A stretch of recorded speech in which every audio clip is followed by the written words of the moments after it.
বাংলাদেশের রাজনীতিতে আওয়ামী লীগের কার্যক্রম দেশটির সরকার নির্বাহী আদেশে 13 মাস ধরে নিষিদ্ধ আছে। বাংলাদেশ সরকার এমন নিষেধাজ্ঞার সময় দেশটির রাজনৈতিক দল হিসেবে আওয়ামী লীগের সাথে আন্তর্জাতিক সংস্থাগুলো কোনো ফরমাল বা আনুষ্ঠানিক যোগাযোগ করত না। কিন্তু বাংলাদেশের সরকারিভাবে আওয়ামী লীগের কার্যক্রমের উপর নিষেধাজ্ঞা থাকা সত্ত্বেও সম্প্রতি আন্তর্জাতিক সংস্থা, বিশেষ করে যারা বাংলাদেশের দাতা গোষ্ঠী বলে স্বীকৃত, তারা দলটি ও নেতাদের সাথে আনুষ্ঠানিকভাবে যোগাযোগ করা শুরু করেছে। শুরু হয়েছে আনুষ্ঠানিক চিঠির আদান প্রদান। সবশেষ গত 9 জুন কমনওয়েলথের মহাসচিব শার্লি বোচে আওয়ামী লীগের সাধারণ সম্পাদক ওবায়দুল কাদেরকে একটি চিঠি পাঠিয়েছেন। চিঠিটি আমাদের হাতে এসে পৌঁছেছে। অবাক করার ব্যাপার হলো, বাংলাদেশের অন্য রাজনৈতিক দলগুলোকে যেভাবে চিঠি দেওয়া হয়েছে সেই একই ফরম্যাটে কমনওয়েলথের মহাসচিব আওয়ামী লীগের সাধারণ সম্পাদককে চিঠি দিয়েছেন। একাধিক সূত্রে নিশ্চিত হওয়া গেছে, আরো কয়েকটি আন্তর্জাতিক সংস্থা আওয়ামী লীগকে আনুষ্ঠানিক চিঠি দিয়ে দলটির সাথে বৈঠকের আগ্রহ প্রকাশ করেছে। প্রশ্ন হলো, প্রায় 1 বছর ধরে আওয়ামী লীগ থেকে দূরে থাকা বিদেশি সংস্থাগুলো কেন হঠাৎ করে আওয়ামী লীগের সাথে আনুষ্ঠানিক যোগাযোগ করা শুরু করলো? বিদেশিদের মধ্যে যখন আওয়ামী লীগকে ঘিরে এই নতুন নাড়াচাড়া শুরু হয়েছে, ঠিক তখনই বাংলাদেশের অভ্যন্তরীণ রাজনীতিতেও বর্তমান ক্ষমতাধর রাজনৈতিক দলগুলোর অভ্যন্তরে আওয়ামী লীগ ইস্যুতে চলছে নানান আলোচনা ও সমীকরণ। সেই সমীকরণের আসল কেন্দ্রবিন্দু হলো সামনের স্থানীয় সরকার নির্বাচন। গত ফেব্রুয়ারি সংসদ নির্বাচনের মতোই নির্দলীয় স্থানীয় সরকার নির্বাচনে আবারও আওয়ামী লীগের ভোটই বড় ফ্যাক্টর হয়ে দাঁড়াবে বলে রাজনৈতিক মহলে আলোচনা চলছে। বাংলাদেশে গত বছর 10 মে হঠাৎ করে নিজের মদতপুষ্ট লোকজনকে দিয়ে যমুনার সামনে মব করিয়ে মোহাম্মদ ইউনূস নির্বাহী আদেশে আওয়ামী লীগের নিষিদ্ধের দাবি তুলেছিল। খুব দ্রুত বেগে তখন সন্ত্রাস বিরোধী আইনটিতে 2টি ধারা সংযোজন করে নতুন অধ্যাদেশ পাশ করা হয়েছিল। সে অধ্যাদেশের বলে ইউনূস সরকার তখন আওয়ামী লীগের কার্যক্রম নিষিদ্ধ করেছিল। সরকার আজ্ঞাবহ হয়ে নির্বাচন কমিশনে দলটির নিবন্ধন স্থগিত করেছিল, যে কারণে দলটি আর বিগত জাতীয় সংসদ নির্বাচনে অংশ নিতে পারেনি। নির্বাচনের পর সরকারের দল বিএনপি সংশোধিত অধ্যাদেশটি আইন হিসেবে পাশ করে, যে কারণে আওয়ামী লীগের কার্যক্রমের উপর নিষেধাজ্ঞা এখনো বলবৎ আছে। সংসদ নির্বাচনের সময় আন্তর্জাতিক সংস্থাগুলো অন্তর্ভুক্তিমূলক রাজনীতি নিষিদ্ধ করার জন্য তাদের বক্তব্য তুলে ধরলেও শেষ পর্যন্ত বাংলাদেশের ত্রয়োদশ জাতীয় সংসদ নির্বাচন আওয়ামী লীগ ছাড়াই অনুষ্ঠিত হয়েছিল। নির্বাচনের আগে কয়েক দফা একাধিক আন্তর্জাতিক সংস্থা বাংলাদেশে এসে সরকার, নির্বাচন কমিশন ও দেশটির রাজনৈতিক দলগুলোর সাথে বৈঠক করেছিল। এসব বৈঠকের খবরে তখন আওয়ামী লীগের সাথে কোনো ধরনের বৈঠক কিংবা আনুষ্ঠানিক যোগাযোগের কোনো তথ্য কোনো পক্ষ থেকে প্রকাশিত হতে দেখা যায়নি। তবে একাধিক সূত্র বলছে, বিতর্ক এড়াতে তখন কমনওয়েলথ কিংবা ইউরোপীয় ইউনিয়নের মতো আন্তর্জাতিক সংস্থাগুলো আওয়ামী লীগের সাথে অনানুষ্ঠানিক বৈঠক করেছিল। অন্য রাজনৈতিক দলগুলোকে আনুষ্ঠানিক চিঠি দিলেও আওয়ামী লীগকে তখন কোনো চিঠি দেওয়া হতো না এবং দলটির সাথে বৈঠকগুলো হয়েছিল অনলাইনে। যদিও বাংলাদেশের অন্য রাজনৈতিক দলগুলোর সাথে ফেস টু ফেস বৈঠক হয়েছিল এবং বৈঠকের আগে পরে দলগুলোকে আনুষ্ঠানিক চিঠিও দেওয়া হয়েছিল। যেমন গত বছরের 20 নভেম্বর প্রথমবারের মতো বাংলাদেশ সফর এসেছিলেন কমনওয়েলথ মহাসচিব শার্লি বোচে। তিনি 20 থেকে 24 নভেম্বর পর্যন্ত বাংলাদেশ সফর করেছেন। 2026 সালের ফেব্রুয়ারি নির্বাচনের আগে শার্লি বোচে তখন তার ওই সফরের বিভিন্ন অংশীদারের সঙ্গে মতবিনিময় করেছিলেন। কমনওয়েলথ মহাসচিব তখন নিজের ফেসবুক পেজে রাজনৈতিক দলগুলোর সাথে বৈঠকের ছবি প্রকাশ করেছিলেন। শুধু একটি ছবি ছিল অনলাইন বৈঠকের, যেখানে অপর প্রান্তে কে ছিলেন তা উল্লেখ ছিল না। সূত্রগুলো বলছে, ওই বৈঠকটি হয়েছিল বাংলাদেশের সাবেক প্রধানমন্ত্রী শেখ হাসিনার ছেলে সজীব ওয়াজেদ জয়ের সাথে। দর্শক, একাধিক সূত্রে নিশ্চিত হওয়া গেছে, নির্বাচনের আগে আরো কয়েকটি বিদেশি সংস্থা ও রাষ্ট্রের দূত আওয়ামী লীগের শীর্ষ ব্যক্তিদের সাথে এমন বৈঠক করেছিলেন। কিন্তু বাংলাদেশের আওয়ামী লীগের কার্যক্রম নিষিদ্ধ থাকার সময় গত 13 মাসে তারা ফরমাল বা আনুষ্ঠানিক যোগাযোগ করেনি, যেটি ঘটতে শুরু করেছে সম্প্রতি। বেশ কয়েকটি আন্তর্জাতিক সংস্থা আওয়ামী লীগের সাথে চিঠির মাধ্যমে আনুষ্ঠানিক যোগাযোগ শুরু করেছে। সবশেষ চিঠি দিয়েছেন কমনওয়েলথের মহাসচিব শার্লি বোচে। তিনি গত 9 জানুয়ারি আওয়ামী লীগের সাধারণ সম্পাদক ওবায়দুল কাদেরকে একটি চিঠি পাঠিয়েছেন। চিঠিটি আমাদের হাতে এসে পৌঁছেছে। কমনওয়েলথের একটি টিম বাংলাদেশের বিগত জাতীয় সংসদ নির্বাচন পর্যবেক্ষণ করতে এসেছিল। সেই পর্যবেক্ষণ টিমের প্রতিবেদন প্রকাশ করতে যাচ্ছে কমনওয়েলথ। গত 9 জুন কমনওয়েলথ মহাসচিব আওয়ামী লীগের সাধারণ সম্পাদক ওবায়দুল কাদেরকে লেখা চিঠিতে জানান, কমনওয়েলথ বাংলাদেশের সংসদ নির্বাচন এবং জুলাই সনদের উপর গণভোট সম্পর্কিত প্রতিবেদনটি প্রকাশ করতে যাচ্ছে। কমনওয়েলথের সেই প্রতিবেদনটিও আমাদের হাতে এসেছে। সেই প্রতিবেদনে বাংলাদেশের গণভোটের প্রক্রিয়া এবং পুরোপুরি অন্তর্ভুক্তিমূলক নির্বাচন না হওয়ার সমালোচনা করা হয়েছে। ওবায়দুল কাদেরকে লেখা চিঠিতে কমনওয়েলথ মহাসচিব উল্লেখ করেছেন, প্রচলিত রীতি অনুযায়ী তিনি প্রতিবেদনের অনুলিপি প্রধানমন্ত্রী, বাংলাদেশের নির্বাচন কমিশন, রাজনৈতিক দল এবং অন্যান্য স্টেক হোল্ডারদের কাছে পাঠাবেন যাদের সাথে গ্রুপটি জড়িত ছিল। প্রতিবেদনটি সমস্ত কমনওয়েলথ সরকারের কাছে পাঠানো হবে এবং পরে তা জনসমক্ষে প্রকাশ করা হবে। প্রশ্ন হলো, যে দলটি কার্যক্রম নিষিদ্ধ থাকার কারণে নির্বাচনে অংশ নিতে পারেনি তাদের কাছে কেন আনুষ্ঠানিকভাবে চিঠি দিল সংস্থাটি, যেটি তারা বাংলাদেশের সাবেক অন্তর্বর্তী সরকারের প্রধান মোহাম্মদ ইউনূসের কাছেও পাঠায়নি? জানা গেছে কমনওয়েলথ বাংলাদেশের 5টি রাজনৈতিক দলকে চিঠি দিয়েছে, তার মধ্যে একটি হলো আওয়ামী লীগ। প্রশ্ন হলো, 13 মাস পর হঠাৎ করে কেন কমনওয়েলথের মতো একটি বড় আন্তর্জাতিক সংস্থা আওয়ামী লীগকে আনুষ্ঠানিক চিঠি দিয়ে যোগাযোগ করে তাদের রিপোর্ট পাঠাচ্ছে? বাংলাদেশে যেখানে সরকার নির্বাহী আদেশে আওয়ামী লীগের কার্যক্রম নিষিদ্ধ আছে, যেখানে দলটির নেতা কর্মীরা মিছিল করতে গিয়ে গ্রেপ্তার হচ্ছেন, সেখানে কেন বিদেশি সংস্থাগুলো হঠাৎ করে আওয়ামী লীগের সাথে আনুষ্ঠানিক যোগাযোগ করা শুরু করলো? এটা এখন প্রশ্ন হয়ে দেখা দিচ্ছে রাজনৈতিক মহলে। সূত্রগুলো বলছে, শুধু কমনওয়েলথই নয়, গত 2 সপ্তাহে আরো কয়েকটি আন্তর্জাতিক সংস্থা, কিছু দেশের পার্লামেন্টারি সংস্থা, কয়েকটি আইনি প্রতিষ্ঠান একইভাবে চিঠি দিয়েছে দলটির শীর্ষ নেতাদের। আওয়ামী লীগের একাধিক সূত্র বলছে, কয়েকটি সংস্থা চিঠিতে জানিয়েছে তারা বাংলাদেশের বর্তমান রাজনৈতিক পরিস্থিতিতে আওয়ামী লীগ তার ভবিষ্যৎ করণীয় সম্পর্কে কি ভাবছে তা নিয়ে জানতে চেয়ে বৈঠক করার আগ্রহ প্রকাশ করেছে। একটি বিদেশি মিশনের ঊর্ধ্বতন কর্মকর্তার নাম প্রকাশ না করার শর্তে বলেছেন, 5ই আগস্টের পর আওয়ামী লীগ ও দলটির ভবিষ্যৎ সম্পর্কে তাদের যে ধারণা ছিল সেটি ব্যাপকভাবে পাল্টে গেছে। বিশেষ করে সম্প্রতি বাংলাদেশে কার্যক্রম নিষিদ্ধ থাকা সত্ত্বেও আওয়ামী লীগ ও অঙ্গ সংগঠনগুলো যেভাবে বড় ধরনের শোডাউন করছে, তাতে দলটির জনভিত্তি নিয়ে বিদেশিদের ভাবতে হচ্ছে। তাছাড়া আন্তর্জাতিক নানা পক্ষের মধ্যে বাংলাদেশের অন্তর্ভুক্তিমূলক রাজনীতি নিয়ে ভেতরে ভেতরে অনেক ধরনের প্রচেষ্টা চলছে। এই কূটনৈতিক তৎপরতার কারণে দলটিকে আনুষ্ঠানিকভাবে বিদেশিরা চিঠি দেওয়া শুরু করেছে। দর্শক, কার্যক্রম নিষিদ্ধ থাকা আওয়ামী লীগ নিয়ে বিদেশিদের মধ্যে যখন নাড়াচাড়া শুরু হয়েছে, তখন দেশের ভেতরেও বর্তমানে ক্ষমতাধর রাজনৈতিক দলগুলোর মধ্যে আওয়ামী লীগ ও ভোট ব্যাংক নিয়ে নানা সমীকরণ শুরু হয়েছে। এর কারণ হলো আসন্ন স্থানীয় সরকার নির্বাচন। আইনের কথা যদি ধরা হয়, তাহলে আওয়ামী লীগ করার কারণে স্থানীয় নির্বাচনের প্রার্থী হওয়ার ক্ষেত্রে কোনো বাধা নেই। গত সংসদ নির্বাচনে বাধা ছিল কারণ মোহাম্মদ ইউনূস সরকার আওয়ামী লীগের কার্যক্রম করে রেখেছিল নিষিদ্ধ। বিএনপি সেই নিষেধাজ্ঞা তুলে না নিলেও স্থানীয় নির্বাচন যেহেতু দলীয় প্রতীকে হবে না, তাই এখানে কারো জন্য কোনো বাধা নেই। স্থানীয় নির্বাচন কবে হবে সরকার এখনো সিদ্ধান্ত না নিলেও নির্বাচন কমিশন ইউনিয়ন পরিষদ নির্বাচনের বিধিমালা চূড়ান্ত করেছে।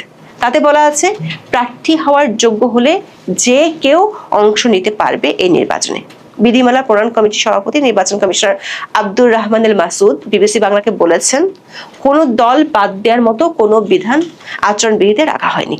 প্রার্থী হওয়ার যোগ্য যে কেউ অংশ নিতে পারবে নির্বাচনে। এখানেও সরকার তার প্রাথমিক সিদ্ধান্ত থেকে বড় রকমের অবস্থান পাল্টিয়েছে।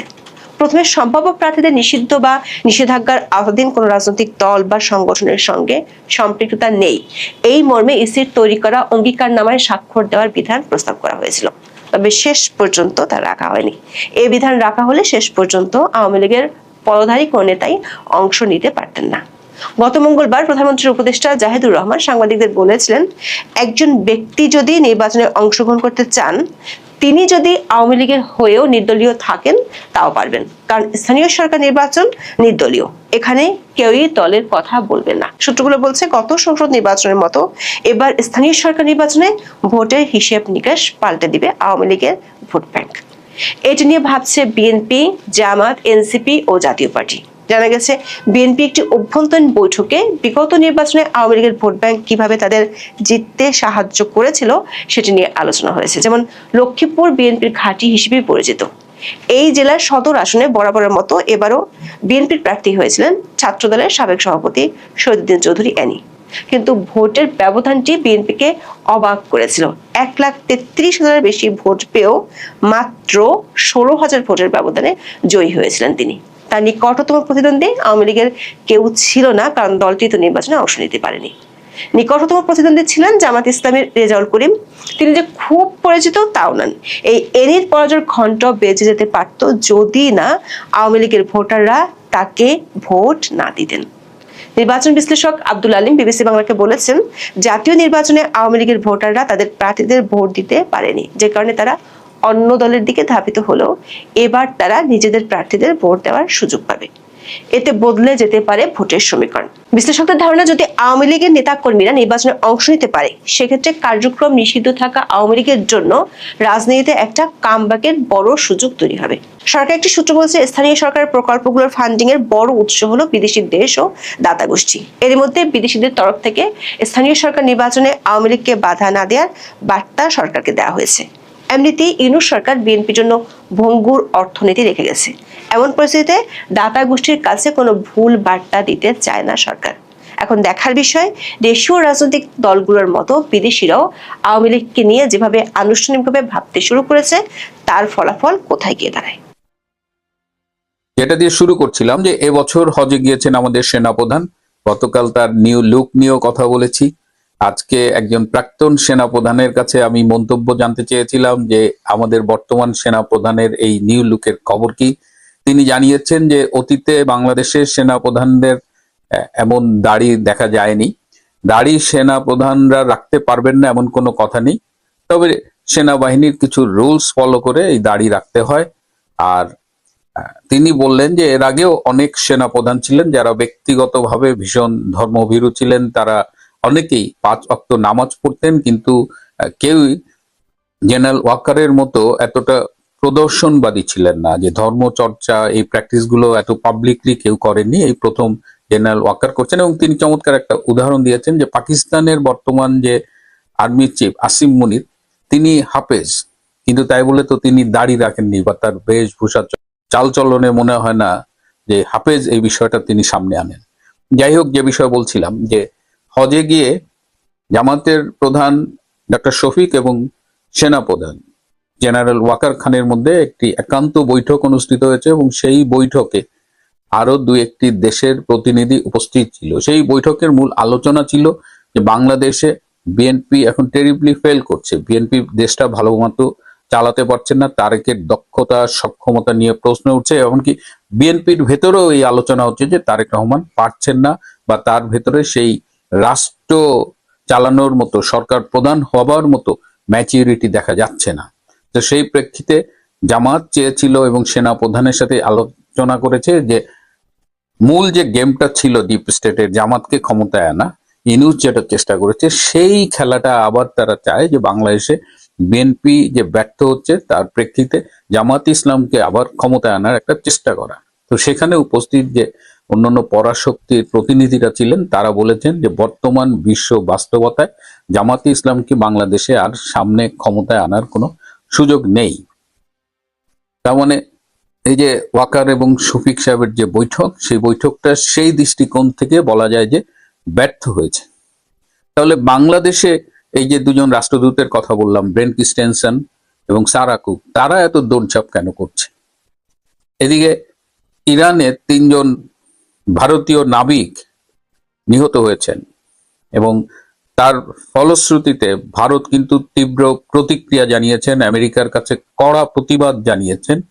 এবং ডোনাল্ড ট্রাম্প রিসেন্টলি একটা টুইট করেছেন, সেখানে তিনি জানিয়েছেন যে ইরানের সাথে খুব দ্রুতই শান্তি চুক্তি স্বাক্ষরিত হতে যাচ্ছে, এবং এই শান্তি চুক্তিতে এই সংঘাতের সবগুলো পার্ট, একেবারে মধ্যপ্রাচ্যের সৌদি আরব, ইউনাইটেড আরব আমিরাত, ওমান, বাহরাইন, কুয়েত, এদিকে পাকিস্তান, ওদিকে তুরস্ক এবং ইন্ডিয়া সহ যারা ছিল, সবাই মোটামুটি এই শান্তি চুক্তিটার ব্যাপারে একমত হয়েছে, এবং সবার সম্মতিক্রমে এই চুক্তিটি স্বাক্ষরিত হবে।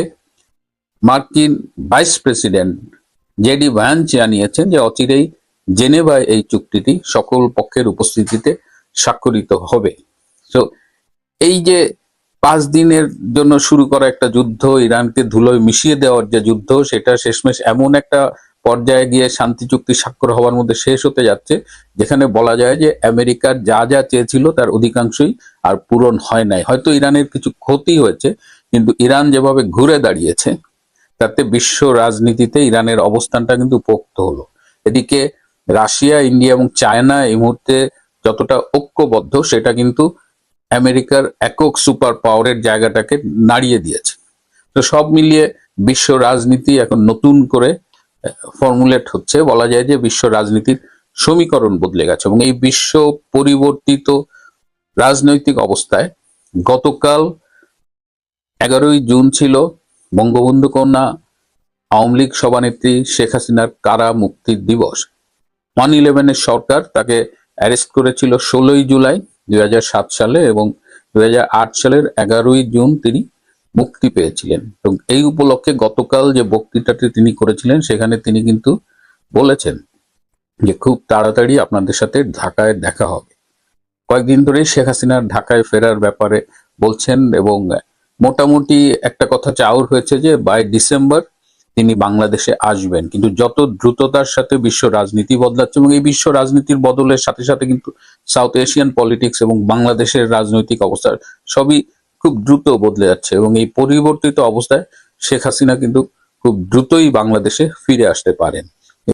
তাহলে এই যে রাষ্ট্রদূতদের যে কথা বলছিলাম, গতকাল একজন আওয়ামী লীগের কারাবন্দী নেতার সাথে এই ব্রেন্ট ক্রিস্টেনসন এবং সারা কুক দুজনেরই ফোনে আলাপ হয়েছে।